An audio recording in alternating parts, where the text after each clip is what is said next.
নমস্কার বন্ধুগণ, আমি নীল সায়র। কেমন আছেন সবাই? আশা করি ভালো আছেন, সুস্থ আছেন। বন্ধুরা, একটা চমকে দেওয়ার মতো তথ্য আমি আপনাদের শেয়ার করছি। আজকের দিনে দাঁড়িয়ে এই পৃথিবীতে ২২ থেকে ৩০ বছরের মধ্যে প্রচুর মানুষ লাখপতি এবং কোটিপতি হয়ে যাচ্ছে। আবার উল্টো দিকে কেউ কেউ ৪০ পেরিয়ে গেলেও মাস শেষে টাকার জন্য আফসোস করছে। এবার প্রশ্ন হলো যে আপনি কোন দিকের মানুষ হতে চান? কমেন্টে জানিয়ে দেবেন। যাই হোক, আজ যদি আমি আপনাদের বলি যে আপনার হাতে থাকা ফোনটাই আপনার ব্যাংক অ্যাকাউন্টে লাখ লাখ টাকা এনে দেওয়ার ক্ষমতা রাখে, আপনি কি বিশ্বাস করবেন? নিশ্চয়ই চিন্তায় পড়ে গেলেন।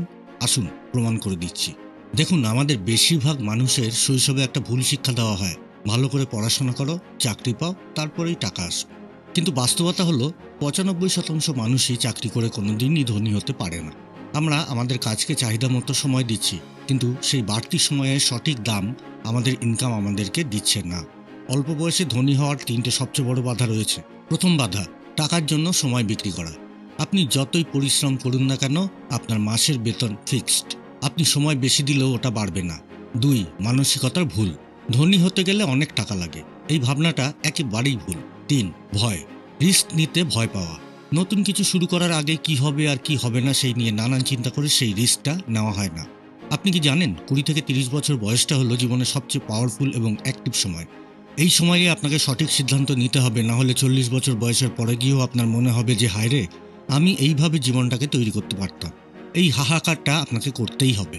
আর ঠিক এইখানেই চলে আসবে জীবনের সবচেয়ে বড় সত্যি কথাটা। ধনী হওয়া মানে তার কাছে শুধুমাত্র বেশি টাকা আছে এরকমটা নয়।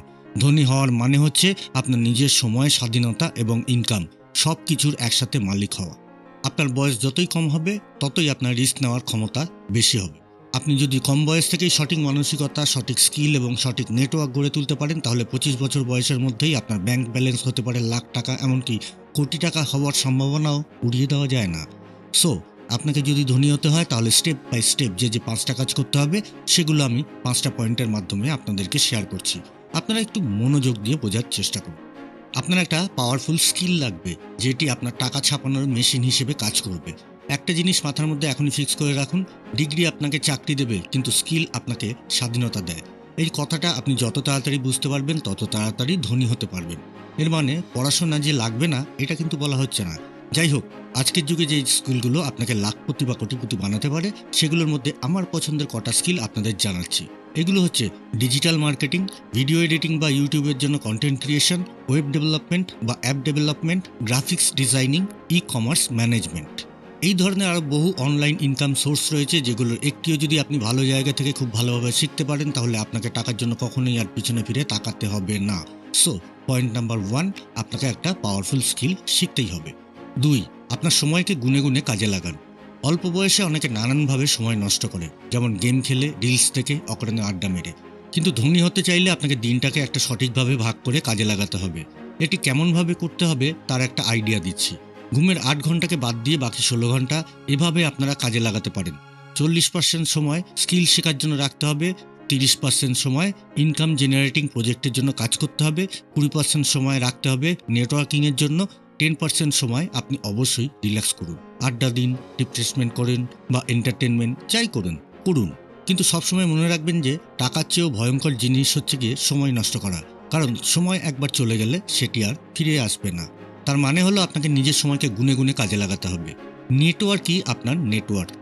একটা কথা মনে রাখুন, আপনি যাদের সাথে সময় কাটান, আপনার মানসিকতা ঠিক তাদের মতোই হয়ে যায়।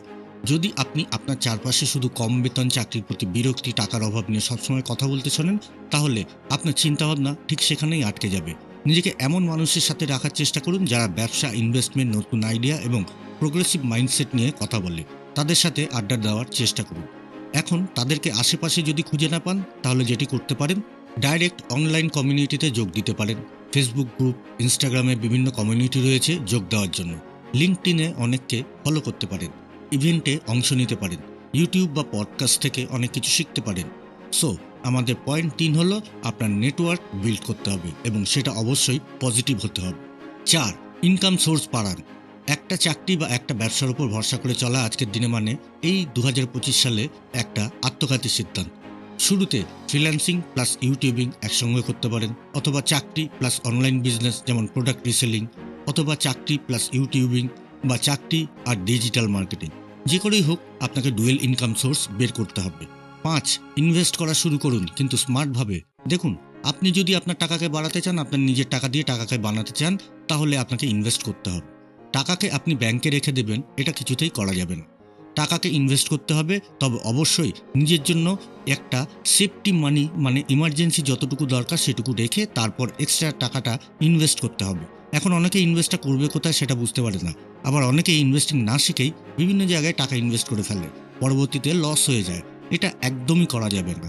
দেখুন, ইনভেস্ট কোথায় করতে হয় সেই জিনিসটা একটু শিখতে হয়। সব মানুষ সব জায়গায় টাকা ইনভেস্ট করে টাকা বের করে আনতে পারবে না। যেমন ধরুন, আমি ফিজিক্যাল বিজনেস খুব একটা করি না, আমি অনলাইন বিজনেস করি। এখন আমি আমার টাকা যদি অনলাইন বিজনেসে ইনভেস্ট করি, তাহলে সেখানে লস হওয়ার সম্ভাবনা কম, লাভ হওয়ার সম্ভাবনাই বেশি। আবার অনেকে ফাস্টফুড, রেস্টুরেন্ট এই রিলেটেড বিষয়গুলো ভালো বোঝেন। এখন সেই ব্যক্তির অনলাইনে ইনভেস্ট করা ঠিক হবে না, কারণ সেই ব্যক্তি তো অনলাইনটা ভালো করে বোঝেই না। যে যেই বিষয়টা বোঝে সে যদি সেখানে ইনভেস্ট করে তাহলে খুব ভালো হয়। এখন বেশিরভাগ মানুষ রয়েছেন যাদের কোনো বিষয়েই ভালো এক্সপার্টিস নাই। তারা কি করবেন? তাদের উচিত যে কোনো একটা বিষয়কে আলাদাভাবে শেখা। ধরুন, আপনি বাচ্চাদের জামা কাপড়ের শোরুম দেবেন। আপনার কাছে কিছু টাকা আছে, আপনি সেগুলো দিয়ে শোরুমটা দিলেন। এখন এই যে আপনি শোরুমটা দেবেন, আপনি মাথার মধ্যে যদি এই চিন্তা নিয়ে আসেন, আমি একটা দোকান ভাড়া নেব, ওখান থেকে জামা কাপড় নিয়ে আসবো, শোরুম এভাবে করে সাজাবো, ব্যাস বিজনেস শুরু। এভাবে করে হবে না। আপনাকে চিন্তা করতে হবে, আপনাকে যেই জায়গায় শোরুমটা দিচ্ছেন সেখানে বাচ্চাদের ড্রেস কেনার মতো কাস্টমার আসে কিনা। যদি কাস্টমার এসেও থাকে, সেখানে আরও কয়েকটা দোকান রয়েছে, সেই সবগুলো দোকানের পাশে আপনি যদি নতুন করে আরও একটা দোকান দেন, তাহলে আপনি প্রফিট করতে পারবেন কিনা। পাশাপাশি আপনাকে এটা চিন্তা করতে, আপনি যেই জায়গাগুলো থেকে মাল কিনবেন সেই জায়গাগুলো আপনি ভালো করে চেনেন কিনা। আজকে যদি কোনো কারণে কোনো একটা জায়গা থেকে আপনি মাল আনতে না পারেন, তাহলে আপনি তার বদলে অন্য কোনো জায়গা থেকে মাল আনতে পারবেন। সেই জায়গাগুলোর সাথে আপনি আগে থেকে রিলেশন করে রেখেছেন কিনা। আপনি যেই জায়গায় শোরুমটা দিতে চাচ্ছেন সেই জায়গায় মানুষ কোন ধরনের ড্রেস বাচ্চাদের জন্য কিনতে আগ্রহী, সেটা কি আপনি ভালো করে অ্যানালিসিস করেছেন? যেমন কলকাতার মানুষ বাচ্চাদের জন্য এক ধরনের ড্রেস কেনে, আবার বারুইপুরের মানুষ বাচ্চাদের জন্য আরেক ধরনের ড্রেস কেনে, ওদিকে ক্যানিংয়ের মানুষ আবার আরেক ধরনের ড্রেস কেনে। সো বুঝতেই পারছেন, আপনার এলাকার যেখানে আপনি ড্রেসের শোরুমটা দিচ্ছেন সেই জায়গায় কোন ধরনের ড্রেস সেল হয় সেটা আপনাকে আগে থেকে অ্যানালিসিস করে রাখতে হবে। যাই হোক, এরকম আরও অনেক বিষয় রয়েছে যেগুলো বিজনেস শুরু করার আগেই চিন্তা করে তারপর বিজনেস শুরু করতে হয়। কিন্তু না, আমরা তো এগুলো করি না। আমরা শুধু মাথার মধ্যে 2-3টে জিনিস রাখি। শোরুম ভাড়া নিতে হবে, ডেকোরেশন করতে হবে, কোথাও থেকে মাল এনে স্টার্ট করে দিতে হবে, ব্যাস বিজনেস শুরু। এভাবে বিজনেস হয় না। বিজনেস অত্যন্ত স্মার্ট কাজ। আগেকার দিনে আপনি যে কোনো জায়গায় একটা দোকান ভাড়া করে নিয়ে একটা স্টার্ট করে দিলেই বিজনেস শুরু হয়ে যেত। আজকের যুগে সেরকম নেই, অনেক কম্পিটিশন চলে এসছে। সো আপনাকে খুব প্রপারলি একটা জিনিস বুঝে ব্যবসা শুরু করতে হবে। যাই হোক, এটা তো দিলাম আমি একটা এক্সাম্পল। আপনি যেই কাজটাই করেন, যেখানেই টাকা ইনভেস্ট করবেন, সেই জায়গায় প্রপারলি জেনে বুঝে শিখে তারপরেই ইনভেস্ট করবেন, তা না হলে করবেন না। আপনি স্টক মার্কেটে টাকা ইনভেস্ট করতে পারেন, তবে অবশ্যই শেখার পর। আপনি হোলসেলে কোথাও থেকে মাল কিনে এনে আপনার online Facebook page, Instagram page, যেখান থেকেই পারেন আপনি আপনার স্টোর তৈরি করে সেল করতে পারেন। এখন ভিডিওটির শেষে আমি আপনাদের কাছে একটা প্রশ্ন রেখে যাচ্ছি। আপনাকে যদি আগামী 6 মাসে একটা স্কিল শিখে নিতে বলা হয়, যে আপনাকে মাসে 1 লক্ষ টাকা পর্যন্ত এনে দিতে পারে, সেটা কোন স্কিল বলে আপনি মনে করেন? অবশ্যই কমেন্ট করে আমাকে জানান। আমি প্রতিটা কমেন্ট পড়ি এবং রিপ্লাই দেওয়ারও চেষ্টা করি। এই ভিডিওটা ভালো লাগলে প্লিজ একটু কষ্ট করে আপনার কাছের মানুষদের সাথে ভিডিওটা শেয়ার করে দিন, কারণ আপনার একটি শেয়ার কারো না কারো অনেক উপকারে চলে আসতে পারে। আজ এ পর্যন্তই। ভালো থাকবেন, সুস্থ থাকবেন, চ্যানেলের পাশে অবশ্যই থাকবেন। দেখা হবে আবার একটা নতুন ভিডিওতে। এখনকার মতো বিদায়।